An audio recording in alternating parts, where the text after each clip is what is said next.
প্রতি মুহূর্তে বম্বার্ডিং, প্রতি মুহূর্তে গুলি, প্রতি মুহূর্তেই হত্যা করা হচ্ছে নির্বিচারে হাজার হাজার শিশু, নারী সহ লক্ষ লক্ষ সিভিলিয়ান। ইসরায়েলের চরম বর্বরতার সাক্ষী এখন সারা পৃথিবী। সবচেয়ে দুঃখের ব্যাপার হচ্ছে ক্ষমতাধর মুসলিম দেশগুলোর চুপ অবস্থান। আজ 7ই এপ্রিল 2025 সারা বিশ্বব্যাপী পালিত হচ্ছে এই বর্বরতার বিপক্ষে গ্লোবাল স্ট্রাইক। বিজয় হবেই ইনশাল্লাহ। Allah is with you. Save Gaza, save Palestine. 7ই এপ্রিল সারা বিশ্বব্যাপী পালিত হওয়া গ্লোবাল স্ট্রাইকের সাথে সাথেও একটা বিশেষ দিনও বটে, এবং সেই দিনটা হচ্ছে বিশ্ব স্বাস্থ্য দিবস বা ওয়ার্ল্ড হেলথ ডে। বিশ্ব স্বাস্থ্য সংস্থা বা ওয়ার্ল্ড হেলথ অর্গানাইজেশন পক্ষ থেকে প্রতি বছর এই দিনটাকে সারা পৃথিবীব্যাপী বিশ্ব স্বাস্থ্য দিবস হিসেবে পালিত করা হয়। এটার ইতিহাস কিন্তু অনেক আগে, সেই সূচনা লগ্ন থেকে। বিশ্ব স্বাস্থ্য সংস্থার সূচনা লগ্ন বা সূচনা দিবস 1948 সাল থেকে কিন্তু প্রতি বছর এই দিনটিকে আমরা পালন করে আসছি। এখন জানার বিষয় হচ্ছে, প্রতি বছর এই দিনটিতে একটি করে প্রতিপাদ্য থাকে। তো প্রতি বছরের মতো এবারের দিবসের জন্য একটা স্লোগান বা প্রতিপাদ্য ঠিক করা হয়েছে, যেটা হচ্ছে ইংলিশ অনেকটা এরকম: হেলদি বিগিনিং, হোপফুল ফিউচার। আর বাংলাদেশের স্বাস্থ্য ও পরিবার পরিকল্পনা মন্ত্রণালয়ের পক্ষ থেকে এর একটি ভাবানুবাদ করে এই স্লোগানটি দেওয়া হয়েছে, এবং সেই বাংলা স্লোগানটি হচ্ছে জন্ম হোক সুরক্ষিত, ভবিষ্যৎ হোক আলোকিত।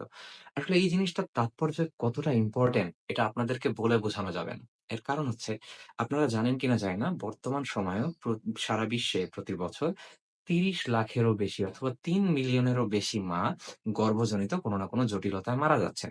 একই সাথে মোর দ্যান 2 মিলিয়ন বাচ্চা বা নবজাতক শিশু কোনো না কোনো কারণে এই ধরনের জটিলতায় মারা যাচ্ছে। আর এই মাতৃমৃত্যু এবং মাতৃস্বাস্থ্য নিয়ে আমার সামনেও কিছু ভিডিও বানানোর ইচ্ছা আছে। আজকের এই গুরুত্বপূর্ণ দিনে আমি শ্রদ্ধা ভরে স্মরণ করতে চাই সকল ডাক্তারদেরকে, যারা প্রতিনিয়ত সার্ভিস দিয়ে যাচ্ছেন হিউম্যানিটির জন্য।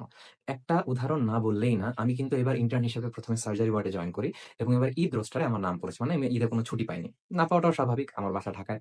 তো যেটা হয়েছে যে, আমরা যারা ডিউটি করেছি তারা তো করেছি, এবং যারা করেনওনি তারাও সবসময় ইমার্জেন্সি রোগীদের টাচে ছিলেন। ইমার্জেন্সি রোগীদের সম্পর্কে জানতে চেয়েছেন। তাদের মধ্যে একজনের কথা অবশ্যই বলতে হবে, যিনি হচ্ছেন মুগদা মেডিকেল সার্জারি রেড ইউনিটের assistant registrar doctor Rezwanul Alam Sohel ভাই।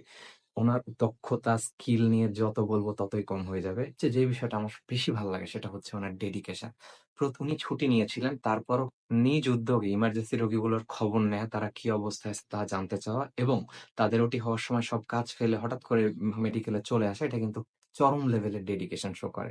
আর সবচেয়ে মজার ব্যাপার হচ্ছে, এই যে খারাপ রোগীগুলো, কেউ পারফোরেশন নিয়ে এসেছে, কেউ অবস্ট্রাকশন নিয়ে এসেছে, মরি অবস্থা, তাদের অলমোস্ট অধিকাংশই ইমার্জেন্সি ওটি গুলো ঈদ রোস্টারে তিনি করেছেন। এছাড়াও আমাদের সাথে আরো অন্যান্য ট্রেনিরাও ছিলেন, যারা অনেক বেশি ডেডিকেশন দেখিয়েছেন, এবং আমি জাস্ট অবাক, অধিকাংশ রোগী সুস্থ হয়ে বাড়ি ফিরেছেন।